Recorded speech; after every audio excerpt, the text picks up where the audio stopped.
História do Campeonato Português, Parte 1. No início do século XX, o futebol ganhou grande popularidade na Europa. Vários países aderiram a esta modalidade, e rapidamente criaram as suas próprias federações, ligas e seleções, incluindo Portugal. No nosso país, a Liga Nacional foi criada em 1934.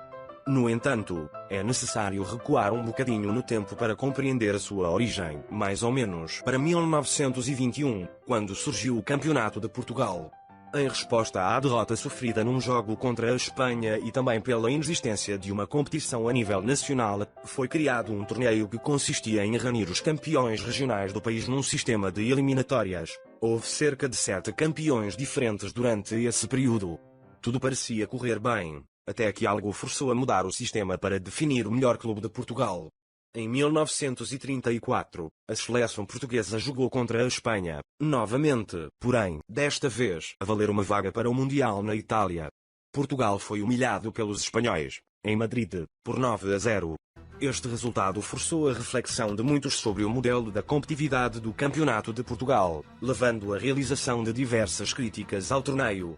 Devido a isso, a Federação Portuguesa encarregou Plácido de Sousa, Ribeiro dos Reis, Cândido de Oliveira e Virgílio da Fonseca a elaborarem um projeto capaz de mudar definitivamente o futebol português. E assim se originou a Primeira Liga Experimental, que duraria 4 anos. Esta reunia 8 equipas que representavam as principais regiões do país, como Lisboa, Setúbal, Coimbra e Porto.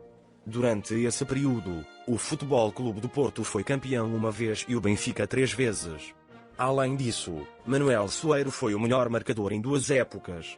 Na temporada 1938-39, mudou-se o nome da Liga para Primeira Divisão, nome que se manteve até 1999. Até 1940, o Porto consagrou-se campeão 2 vezes. Peiroteu, jogador do Sporting, foi o principal jogador de destaque do campeonato durante esse período de 2 anos. A década de 40 foi dominada pelos clubes lisboetas, onde o Sporting conquistou 5 campeonatos, o Benfica 4 e o Belenenses 1. A maior goleada de sempre foi feita, na época 1941-42, pelo Sporting contra o Lessa, com um resultado de 14-0. Também foi nesta década que houveram mudanças significativas no formato do torneio. Em 1941, o torneio foi alargado para 10 equipas, permitindo que os clubes das regiões de Braga e do Algarve disputassem o campeonato. Mais tarde, em 1945, reformulou-se totalmente o formato.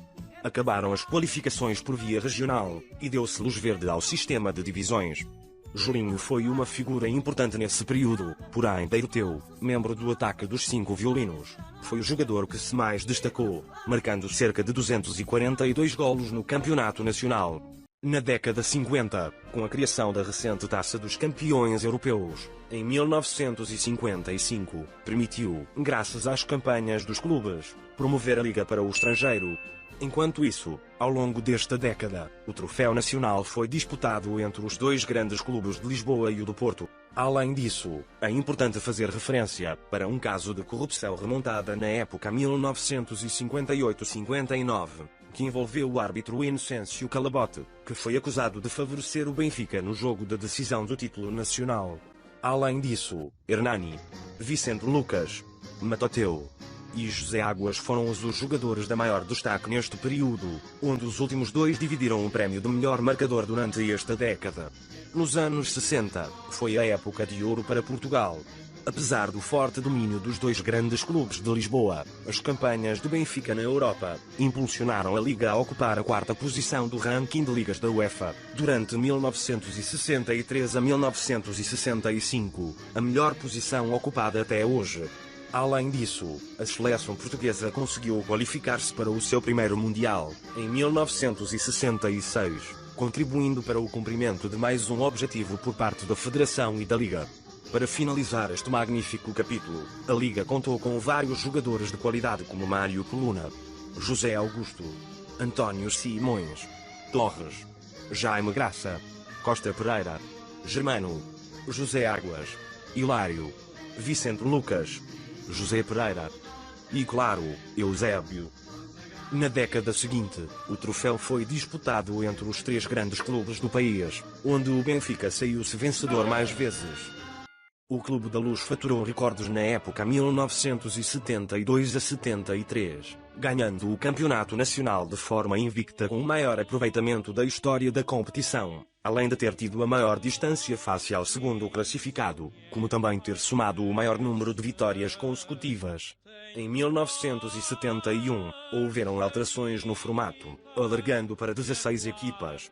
Na época 1977 a 78, o Benfica também ganhou outro recorde, talvez o que se orgulha menos ter ganho. As Águias terminaram essa época sem nenhuma derrota no campeonato, no entanto perderam o título para o Porto. Mas deixando agora o Benfica de lado, em 1978, foi criada a Liga Portuguesa dos Clubes do Futebol Profissional. Esta teve uma grande importância anos mais tarde no campeonato português. Quanto aos jogadores, é preciso dar o devido destaque a Eusébio, Arthur Jorge, Héctor, Fernando Gomes, Rui Jordão, Mené, Humberto Coelho, Manuel Bento, Fernando Chalana, João Alves, Vítor Damas, António Oliveira e José Costa. Então pessoal, a primeira parte vai ficar por aqui. A segunda parte vai sair para a semana, no domingo. Espero poder contar contigo.